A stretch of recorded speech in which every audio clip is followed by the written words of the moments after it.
नमस्कार। चलिए आज एक ऐसे त्योहार के बारे में जानते हैं जिसे लाखों लोग मनाते हैं और एक ऐसे राज से पर्दा उठाते हैं जो इसके दिल में छिपा है, यानी दुर्गा पूजा की कहानी। तो शुरुआत एक ऐसे सवाल से करते हैं जो शायद कई लोगों के मन में आता होगा। अगर दुर्गा पूजा असल में मतलब शास्त्रों के हिसाब से वसंत का त्योहार है, तो फिर हम सब इसे शरद ऋतु में क्यों मनाते हैं? ये मौसम का फेरबदल हुआ कैसे?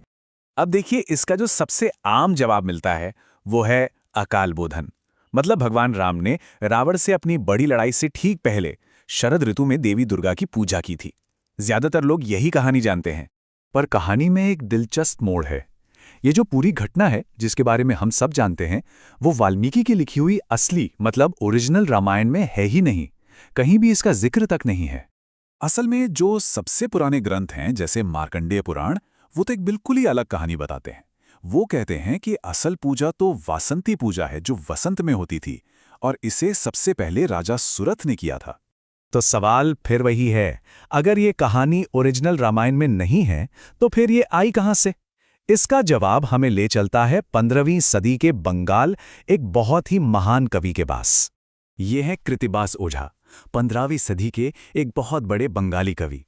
उन्होंने लिखी श्री राम पांचाली, जो रामायण का बंगाली रूप था, और उन्होंने ही बड़ी खूबसूरती से राम की शरद ऋतु वाली पूजा की ये कहानी अपनी रामायण में जोड़ी। बस फिर क्या था, ये कहानी पूरे बंगाल में घर घर की कहानी बन गई। और उन्होंने इस घटना को एक नाम दिया, अकाल बोधन। अकाल मतलब असमय और बोधन मतलब जगाना। इसे असमय इसलिए कहा गया क्योंकि ये पूजा दक्षिणायन में होती है, वो समय जब माना जाता है कि देवी देवता सो रहे होते हैं, तो उन्हें जगाना पड़ा। पर कृतिबास ने सिर्फ कहानी ही नहीं जोड़ी, उन्होंने इसमें एक ऐसा जबरदस्त क्लाइमैक्स डाला जो भगवान राम की भक्ति की, कह सकते हैं कि एक अंतिम परीक्षा लेता है।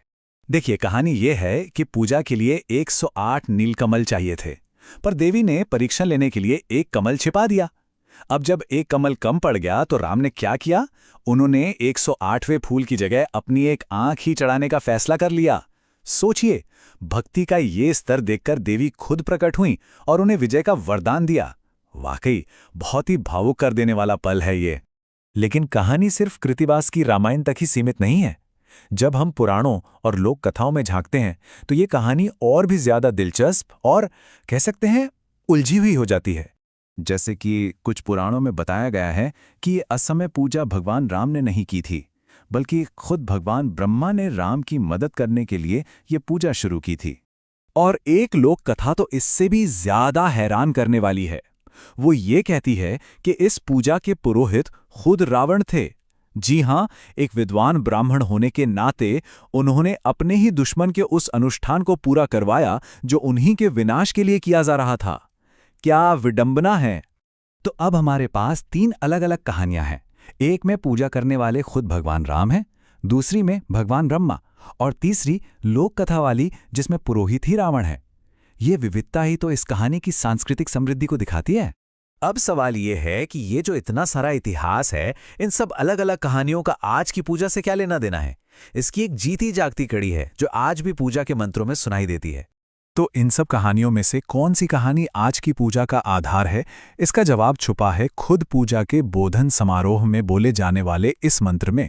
इस मंत्र का मतलब है, हे देवी, रावण के वध के लिए और राम पर कृपा करने के लिए अतीत में ब्रह्मा ने आपका असमय आवाहन किया था। साफ है ना? ये मंत्र सीधे सीधे ब्रह्मा का नाम लेता है, राम का नहीं। मतलब आज की पूजा कहानी के पौराणिक संस्करण से जुड़ती है। तो इन सब बातों का मतलब क्या है? इसका मतलब ये है कि दुर्गा पूजा का इतिहास किसी एक सीधी साधी कहानी जैसा नहीं है। ये तो धर्म ग्रंथों, कृतिबास जैसे कवियों की कल्पना और लोक कथाओं का एक खूबसूरत संगम है। ये हमें दिखाता है कि कैसे परंपराएं समय के साथ नई नई कहानियों को अपने अंदर समेट लेती हैं और फिर भी अपनी पुरानी गूंज को जिंदा रखती हैं। जो कहानी हम सुनते हैं और जो पूजा हम करते हैं, वो अलग अलग धाराओं से आती हैं। तो आखिर में एक सवाल मन में आता है, जब कोई परंपरा, धर्म ग्रंथ, कविता और लोक कथा जैसे इतने सारे अलग अलग धागों से बुनी जाती है, तो क्या ये उसे कमजोर बनाती है या फिर और भी ज्यादा मजबूत? शायद यही इतिहास की वो खूबसूरत जटिलता है जो हमारी सबसे प्यारी परंपराओं को आकार देती है।